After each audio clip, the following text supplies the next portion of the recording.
İbrahim Halilullah Allah'ın dostu gece yatika diş vurttur.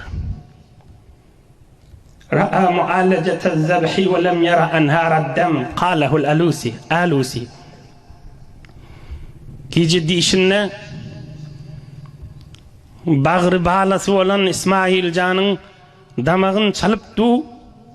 Emme bokurduğundan damak çalınyan yerden hiç sapqanlaman akşın diş vurttur. Bıçağı eline alıp dişine İsmail Can'ı yatırıp damak çalıyar. Emme dişine görüyer kana bokurduğundan, boğazından. Ve ru'yel enbiyai vahiy. Peygamberliğin bir kanunu var. Peygamberliğin bir üstüne koyulan bir zat var. Peygamberliğin dişleri Allah'dan emirde. Diş görsele yatikala rüyaları görüyen dişleri vahiy. Cibril ferişte gelip ayttığı oğlun damağın çal dediği de. وقيل إنه رأى قائلا يقول إن الله تبارك وتعالى يأمرك بذبح ابنك. Yine bir rivayette ulamalar aydiya şu dişinne bir ferişte gelip aydıptır. Eyyamil Allah Zülcelal emret yer yekece oğlun İsmail Can'ın damağını çaldı. Hadır İshak dünya gelin akta. İsmail Can mı? An ba'di ehlil ilm enne İbrahim ala nebiyyina ve aleyhissalatu vesselam kâle ya bunayye khudil hable vel midye thumma entalik bina ila hâze'ş-şâb. Açık, anık bilyar bir gören dişi vahiy Allah'dan emir vardır. Ey cemaatler, canını o da okladı, canını feda etti İbrahim Halilullah. Geçen hafta bir neçe misallar ayttık, malını feda etti. Şimdi oğlunu Allah'ın rızayetine feda edecek oluyor. Öz çağını alıp gitmeli dağların arasını, derelin içine damak çalmalı. İnne hâzâ lehuvel belâ'ul mubin. Kur'an'na aydiyer. Ul ağır imtihanlıktır. İnne hâzâ lehuvel belâ'ul mubin. Ul ağır imtihanlıktır. Ul ağır kıyın imtihanlıktır. Açık biliptir bir Allah'ın emri.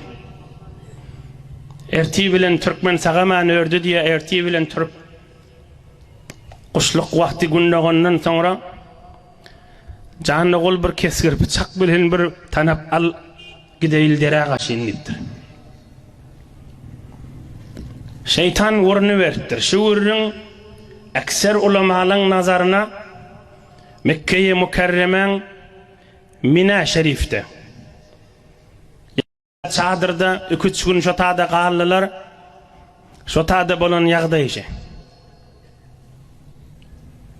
Allah Teala hemmenize kabul nasip etsin. Şol Mina'daki beyik sahran dövründe bolan zatçı. Bir neçeleşi mescidi Hayf'ın yanına, bir neçeli yok şu damakşı mahallın damak çalınyan yer var şotada diyerler. Ve her hal ekser ulamalar aydiye şu bolan vakıya Mina'da oldu diyer. Canı golliptir bir tanap bilen keskir gezilik bıçak alliptir. Ahım şeytan vurunu vertir anrik berik. Bäbi Allah'ın emrini yerine yetiracak o dip. Kime varayın, enesine varayın Hacer'a diptir. Enesine varıptır, hey heley diptir. Hel tedrine ayne zehebe İbrahim bi İsmail bi ibniki ala nebiyina ve aleyhissalatu vesselam. Erin oğlu bilen yere gitti biliyan mı diptir Adem'in. Hazreti Enemiz Hacer radıyallahu teala anha aydiptir. Zehebe bihi liyahtebina min hâze şe'b. Dağların arasından odun yığınımana gitti diptir. Derelerden Odun yığnamana gitti diptir. İblis la'in Allah lanet etsin onu. Yok diptir, oğlun damağın çalmana gitti diptir. Hazreti Hacer aydıptır, kalla. Huve erhamu bihi ve eşeddu hubben lehu min zalik. Yok diptir. İbrahim erim oğlunun damağını çalıp vermez, sen aytyandan mihriban adamdır ol diptir. İbrahim Halilullah Allah'ın dostu oğlunun damağını çalıp öz bağlasının damağını çalıp neymiş şu adiptir. Ohum şeytan aydıptır. Yo ol damağını çalar o Huday buyurdu mukadiye diptir. Diş vurup var ya hadiptir. Hacer aydıptır. Feteslimen li emrillahi azze ve celle. Allah buyuran olsa göz üstüne boyun üstüne biz boyun merhulü diptir. Feraca'allâin bi gayri. İblis şeytan vakt ağ basım evurliptir kahır bilen 12-13 yaşındaki yortup veren İsmail Zebihullah Allah'ın yoluna damak çalınan neydi? Zebihullah İbrahim Halilullah'ın iyiden rağından yürüyüp geliyenmiş. لأين أصبح أبوك غاديا بك Dadın menen yerak var yan diptir. Onday dadımın işwa diptir. Ya bir malın damağın salmanı var ya odun yığnamanı var ya. Ben kömekleşmehne var ya diptir. İblis la'in aydiptir yok diptir. Sen damağın salmanı var ya diptir.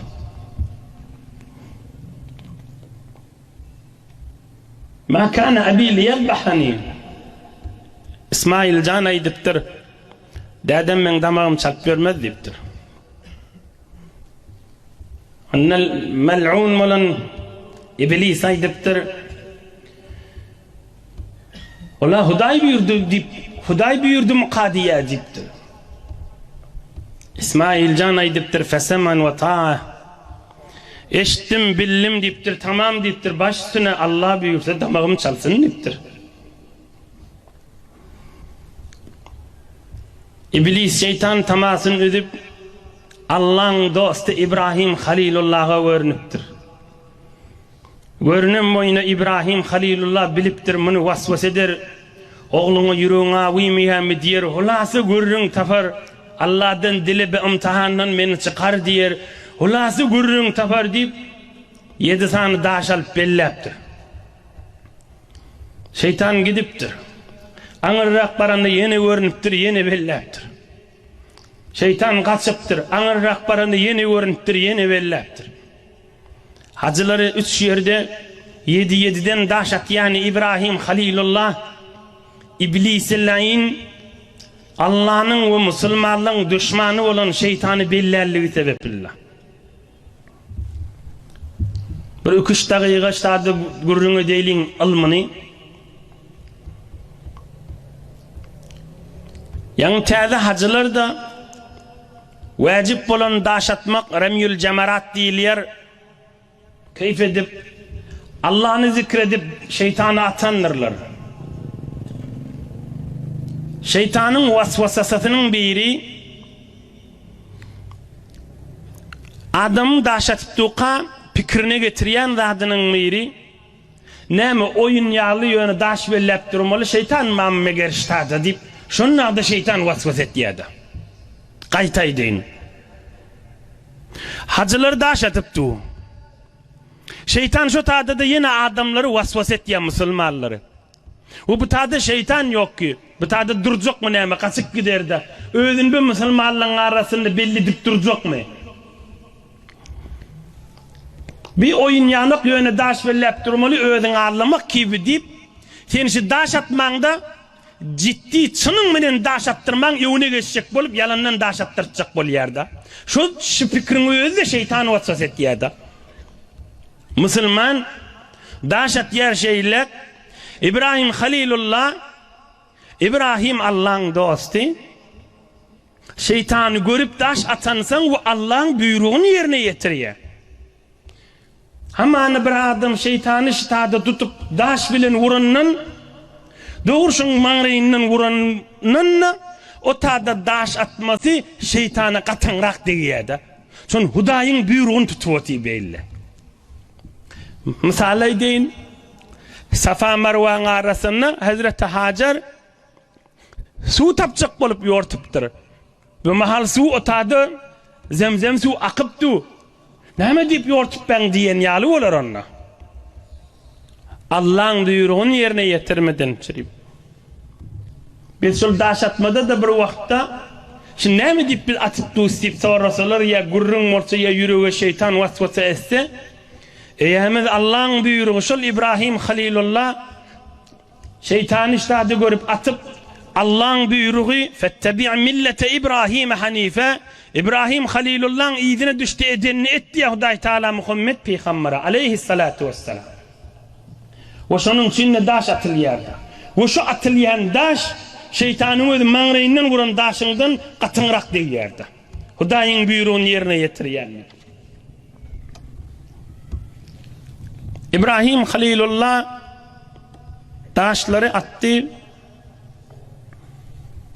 Mel'un Hudaýyň we siziň düşmanyňyz bolan iblis şeytan gaçypdyr.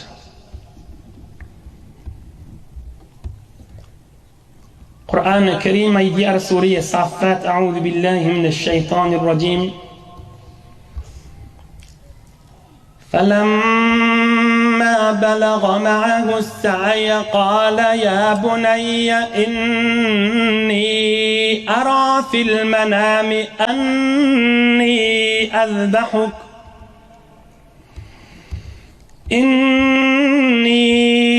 أرى في المنام أني أذبحك فانظر ماذا ترى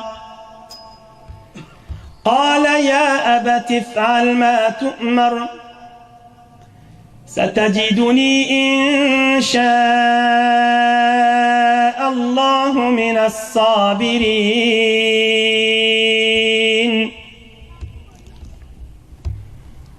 İbrahim Halilullah oğlu İsmail Can menen halwata girdiler.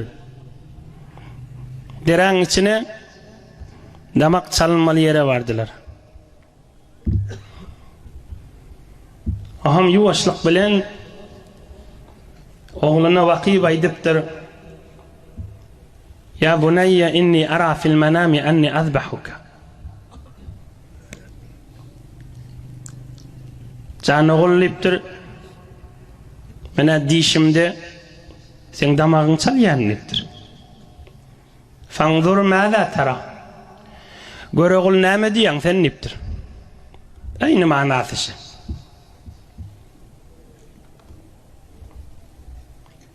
Mena dişimde sen damağın çalyan. Fanzur mâzâ tara. Göre oğul näme diýen sen niptir. Sen pikiriň näme, sen nazaryň näme? Oğlunyň tayyarlığı bağımı yok, şonu görjek bolupdyr. Tayyarlığı bağ bolsa, bir yüz bilen uğrajak, makam yeňirek boljak işi. Oğlunyň tayyarlığı yok bolsa, sorag jogap ediberjek bolsa, işin makamrak durar ýanyp, hesabyny çekmek üçin sorapdyrdy.